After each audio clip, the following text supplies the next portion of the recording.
करण बहुत परेशान था। उसे समझ में नहीं आ रहा था कि वो इस परिस्थिति से कैसे निपटे। वो अपनी माँ को बहुत चाहता था, किंतु उसकी पत्नी और बच्चे उसकी माँ से दूर भागते थे, क्योंकि उसकी माँ की एक आँख नहीं थी, साथ ही उसकी कमर भी 90 अंश तक झुकी हुई थी। वैसे वह अपना काम सब खुद कर लेती है, किंतु फिर भी उसकी पत्नी और बच्चों के लिए हमेशा खटकती रहती है। दादी, आप ऊपर के कमरे में जाओ, मेरे दोस्त आ रहे हैं, करण के बेटे निखिल ने बड़े बेरुखी से कहा। पर बेटा, मैं तो यहाँ दूर बैठी हूँ, करण की माँ ने बहुत प्यार से कहा। नहीं, आप उनके सामने मत आया करो, वो लोग मुझे चिढ़ाते हैं, निखिल ने ज़ोर से डांटते हुए कहा। क्या हुआ निखिल, क्यों चिल्ला रहे हो? करण की पत्नी दामिनी ने किचन से आवाज़ लगाई। देखो न माँ, ये दादी यहीं ड्राइंग रूम में बैठी है और मेरे दोस्त आ रहे हैं, निखिल ने शिकायत भरे लहजे में कहा। माँ जी, आप ऊपर खाली कमरे में चले जाओ, क्यों हम लोगों को लजवाती हो? दामिनी ने बेटे का पक्ष लेते हुए कहा। बेचारी सरस्वती चुपचाप उठकर जीने के सहारे ऊपर जाने लगी। कमर झुकी होने के कारण उन्हें ऊपर चढ़ने में बहुत परेशानी हो रही थी, किंतु वो पूरी ताकत से ऊपर के एक अकेले कोने वाले कमरे में जाकर बैठ गई। करण बाजू के कमरे में सब सुन रहा था। उसे कष्ट हो रहा था कि उसकी माँ को अपमानित होना पड़ रहा है, किंतु वो असहाय था। अगर वो कुछ कहता तो पत्नी और बच्चे उसका विरोध करने लगते हैं। दूसरे उनके तर्क में भी सही नहीं लगते। वो एक प्रशासनिक अधिकारी था। उसका सामाजिक स्तर बहुत ऊंचा था। उसकी ससुराल भी एक उच्च घराने में थी, अतः वह चुपचाप इस तरह हर दिन अपनी माँ को अपमानित होते देखता रहता था। रात को करण की पत्नी ने कहा, देखो जी, अब कुछ करो। कल कलेक्टर साहब की पत्नी आई थी। माँ जी अपनी देसी धुन धारा में उनसे मिली। मुझे बहुत शर्म आ रही थी, बताते हुए कि ये मेरी सास है। मैंने कह दिया कि दूर की रिश्तेदार है, इलाज कराने आई है। करण को रोना आ गया, किंतु फिर भी वह चुप रहा। उसे समझ में नहीं आ रहा था कि वो क्या करे। अपने बेटे की मन की स्थिति को सरस्वती अच्छी तरह से जानती थी और बेटे को कोई कष्ट न हो, इसलिए वो हर बात को चुपचाप सह लेती थी। करण बहुत उदास रहने लगा। एक तरफ परिवार और सामाजिक स्तर पर जीने की प्रतिबद्धता थी, तो दूसरी ओर माँ। आखिर माँ से अपने बेटे की यह हालत देखी नहीं गई। एक दिन उसने अपने बेटे से कहा, करण, बहुत दिन हो गए, मैं अपने गांव जाना चाहती हूँ, मुझे वहाँ पहुँचा दो, मेरा यहाँ मन नहीं लग रहा है। किंतु माँ, वहाँ कोई नहीं है, तुम्हारी देखभाल करने वाला। कौन करेगा देखभाल? करण ने आश्चर्य से पूछा। अरे, सब गांव वाले तो हैं, और जो तुम्हारे मामा जी हैं उसी गांव में रहते हैं, फिर हम सारी व्यवस्था कराएंगे। दामिनी को तो जैसे मन की मुराद मिल गई हो।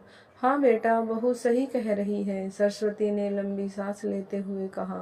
करण जानता था कि गांव में माँ की देखभाल करने वाला कोई नहीं है, लेकिन अपनी पत्नी की जिद के कारण वह अपनी माँ को गांव छोड़ने पर विवश हो गया। माँ को गांव छोड़कर आते वक्त उसे रोना आ रहा था तथा उसकी बेबसी पर गुस्सा भी आ रहा था, किंतु परिवार, पत्नी, समाज ने उसके इन मनोभावों को दबा दिया और वो सुकून सा महसूस करने लगा। कुछ दिनों के बाद उसके चाचा, जो अमेरिका से में रहते थे, आने वाले थे। जब करण बहुत छोटा था, उसके पिता जीवित थे, तब वो भारत आए थे और उसके बाद अब भारत आने वाले थे। पूरा परिवार और आस पड़ोस बहुत उत्साहित था। अमेरिका से विमल के करण के चाचा डॉक्टर आ रहे हैं। डॉक्टर रमेश ने जैसे ही घर में कदम रखा, सब ने मिलकर बहुत उत्साह से उसका स्वागत किया। क्यों करण, भाभी नहीं दिख रही, कहाँ है? डॉक्टर रमेश ने उत्सुकता पूर्वक पूछा। जी वो गांव में रहती है, यहाँ उनका मन नहीं लगता, दामिनी ने सपाट लहजे में उत्तर दिया। डॉक्टर रमेश ने करण की ओर देखा तो करण ने अपनी आंखें झुका ली। डॉक्टर रमेश सब समझ गए, बोले, कल हम भाभी से मिलने गांव चलेंगे सब लोग। दूसरे दिन सभी लोग गांव के घर में पहुंचे। देखा कि सरस्वती को बहुत तेज बुखार है, वो पलंग पर असहाय पड़ी है। डॉक्टर रमेश दौड़कर सरस्वती के पास गए, उनके पैर छूकर रोने लगे। सरस्वती की ये हालत उनकी कल्पना से परे थी। वाह बेटा करण, तूने तो नाम उजागर कर दिया। अपनी माँ की ये हालत देखकर तुझे शर्म नहीं आ रही होगी। डॉक्टर रमेश ने करण को लगभग डांटते हुए कहा। नहीं देवर जी, करण का कोई दोष नहीं है, मैं खुद गांव आई थी, सरस्वती ने अपने बेटे के बचाव में कहा। मुझे सब पता चल गया भाभी, आप चुप रहो। क्यों बहू, तुम्हें अपनी सास की कुरूपता पसंद नहीं है? समाज में तुम्हें नीचा देखना पड़ता है ना? डॉक्टर रमेश ने दामिनी की ओर व्यंग्य से देखा। दामिनी निरत्तर होकर करण को देखने लगी। आज तुम जिस सामाजिक स्तर पर हो वो इन्हीं के संघर्षों की देन हो। बेटा कमल, तुम्हें शायद मालूम नहीं हो कि बचपन में जब तुम 1 साल के थे तब छत से गिरने के कारण तुम्हारी एक आंख फूट गई थी और तुम्हारी रीढ़ की हड्डी में भी समस्या थी। जब तुम्हारी इस कुरूप माँ ने अपनी एक आंख और अपना बोन मेरो तुम्हें देकर इतना सुंदर स्वरूप दिया था। दामिनी बेटा, इतने सालों तक संघर्ष करके बेटे को प्रशासनिक अधिकारी बनाने वाली इस संघर्षशील औरत की तुम लोगों ने यह दशा कर दी, तुम्हें ईश्वर कभी माफ नहीं करेगा। डॉक्टर रमेश की आंखों में अश्रु जलधारा बह रही थी। अब भाभी, आप मेरे साथ अमेरिका जाएंगी, यहाँ इन स्वार्थी लोगों के बीच नहीं रहेंगी। डॉक्टर रमेश ने सरस्वती से कहा।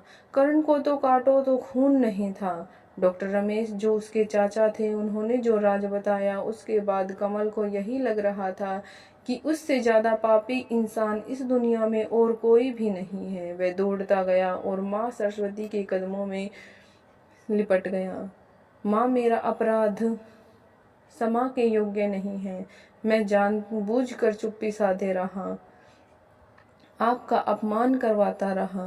अब सिर्फ आप ही इस घर में मेरे साथ रहेंगी और कोई नहीं। करण ने आग्नेय दृष्टि से अपनी पत्नी और बच्चों को देखा। दामिनी को तो बहुत पश्चाताप हो रहा था, किंतु उसकी हिम्मत नहीं हो रही थी कि सरस्वती से आंख मिलाए।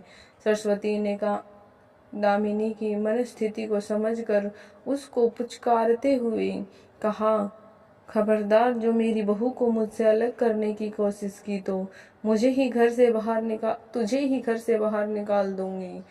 दामिनी और बच्चों ने सरस्वती के पैर पड़ते हुए अपने व्यवहार पर माफी मांगी और माँ के हृदय ने सबको माफ कर दिया। तो दोस्तों, आपको ये माँ बेटे की कहानी कैसी लगी कमेंट करके ज़रूर बताना। यदि ये मेरी कहानी आपको अच्छी लगी है तो हमारे चैनल को लाइक करें, सब्सक्राइब करें। ऐसी ही कहानियाँ आपको हर रोज़ मिलती रहेंगी। धन्यवाद।